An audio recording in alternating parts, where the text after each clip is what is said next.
Hi friends, welcome to ನೇತ್ರ ಅಡುಗೆ ಮನೆ. ಇವತ್ತು ನಾವೇನು ಮಾಡ್ತಾಯಿದ್ದೀವಿ ಅಂದರೆ ವಾಂಗಿಬಾತ್ ಗೊಜ್ಜು ನೋಡೋಣ ಹೇಗೆ ಮಾಡೋದು ಅಂತ.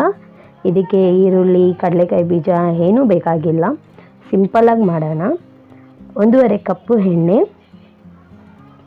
ಎಣ್ಣೆ ಸ್ವಲ್ಪ ಜಾಸ್ತಿ ಹಿಡಿಯುತ್ತೆ. ನೀವು ಎಣ್ಣೆ ಕಡಿಮೆ ಯೂಸ್ ಮಾಡ್ತೀರಾ ಅಂದರೆ ಕಡಿಮೆ ಯೂಸ್ ಮಾಡಿ. ನಾನು ಹೇಳ್ತಾ ಇರೋ ಅಳತೆ ಬಂದು ಅರ್ಧ kg ಬದನೆಕಾಯಿಗೆ. ಎಣ್ಣೆ ಬಿಸಿಯಾಗಿದ್ದ ತಕ್ಷಣ 1 ಟೀ ಸ್ಪೂನ್ ಸಾಸಿವೆ ಮತ್ತು 1 ಹಿಡಿಯಷ್ಟು ಕರಿಬೇವಿನ ಸೊಪ್ಪು ಹಾಕ್ಕೊಂಡು ಅದು ಫ್ರೈ ಆಗಿದ ತಕ್ಷಣವೇ ಬ್ಯಾಡಗಿ ಮೆಣಸಿನ್ಕಾಯಿ ಒಣಗಿರೋದು 6ರಿಂದ 7 ಈ ರೀತಿ ಸಣ್ಣದಾಗಿ ಕಟ್ ಮಾಡಿ ಇಟ್ಕೊಳ್ಳೋಣ. ಅದು ಸ್ವಲ್ಪ ಕೆಂಪಾಳ ಆಗಿದ ತಕ್ಷಣ ಅರ್ಧ kg ಬದನೆಕಾಯಿ ಸಣ್ಣದಾಗಿ ಕಟ್ ಮಾಡಿ ಇಟ್ಕೊಂಡು ಆಲ್ರೆಡಿ ನೀರಲ್ಲಿ ಹಾಕಿಟ್ಕೊಳ್ಳಿ, ಇಲ್ಲಾಂದರೆ ಕಪ್ಪಗಾಗ್ಬಿಡುತ್ತೆ.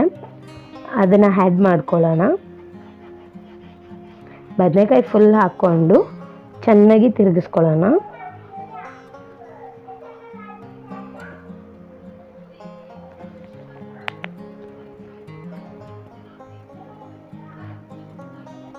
ಐದರಿಂದ 10 ನಿಮಿಷ ಎಣ್ಣೆನಲ್ಲಿ ಚೆನ್ನಾಗಿ ಬೇಯಿಸ್ಕೊಳ್ಳೋಣ. ಮತ್ತು ಉಪ್ಪು ಬದನೆಕಾಯಿಗೆ ಬೇಕಾಗುವಷ್ಟು ಉಪ್ಪು ಹಾಕ್ಕೊಳ್ಳಿ, ಜಾಸ್ತಿ ಹಾಕ್ಕೊಳಕ್ಕೆ ಹೋಗ್ಬೇಡಿ. ಲಾಸ್ಟಲ್ಲಿ ಬೇಕಿದ್ರೆ ಟೇಸ್ಟ್ ನೋಡಿಕೊಂಡು ನಾವು ಆ್ಯಡ್ ಮಾಡ್ಕೊಬೋದು. ಒಂದಕ್ಕಿಂತ ಜಾಸ್ತಿ ಹಾಕ್ಬಿಟ್ರೆ ಆಮೇಲೆ ತುಂಬ ಉಪ್ಪು ಕಾಣಿಸುತ್ತೆ. ಚೆನ್ನಾಗಿ ಮಿಕ್ಸ್ ಮಾಡ್ಕೊಳ್ಳೋಣ.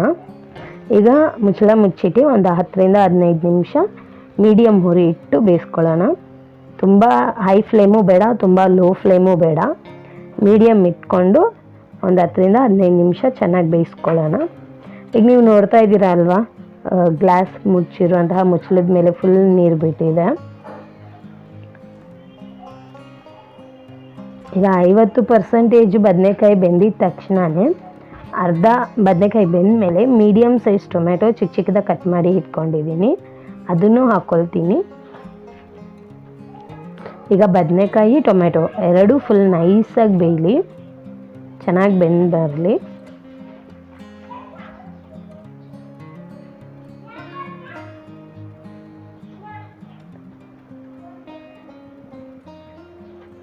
ಅರ್ಧ ಚಮಚ ಅರಿಶಿನ ಪುಡಿ,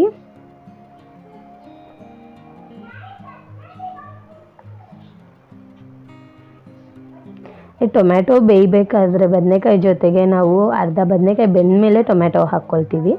ಈಗ ಎರಡೂ ಚೆನ್ನಾಗಿ ಸ್ಮೂತಾಗಿ ಬೆಂದೋಗ್ಬಿಡುತ್ತೆ.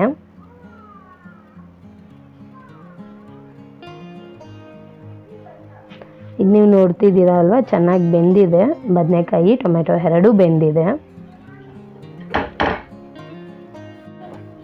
ಬದನೆಕಾಯಿ ಟೊಮೆಟೊ ಬೆಂದಮೇಲೆ 2 ಪಟ್ನ ವಾಂಗಿಬಾತ್ ಪೌಡ್ರು, ನಾನಿಲ್ಲಿ ರೆಡಿಮೇಡ್ ಪೌಡ್ರು ಯೂಸ್ ಮಾಡ್ತಾ ಇದ್ದೀನಿ ಅಂಗಡಿದು.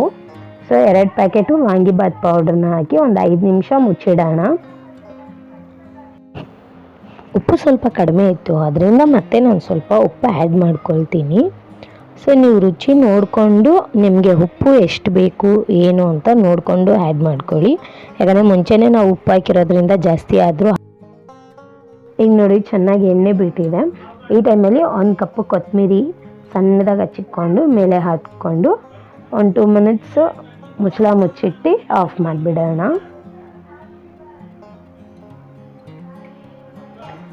ಈಗ ಗ್ರೇವಿ ರೆಡಿ ಆಗಿದೆ, ಸರ್ವ್ ಮಾಡ್ಕೊಳ್ಳೋಣ. ಅನ್ನ ಉದ್ರುದ್ರಾಗಿದ್ದರೆ ತುಂಬ ಚೆನ್ನಾಗಿರುತ್ತೆ. Thank you so much.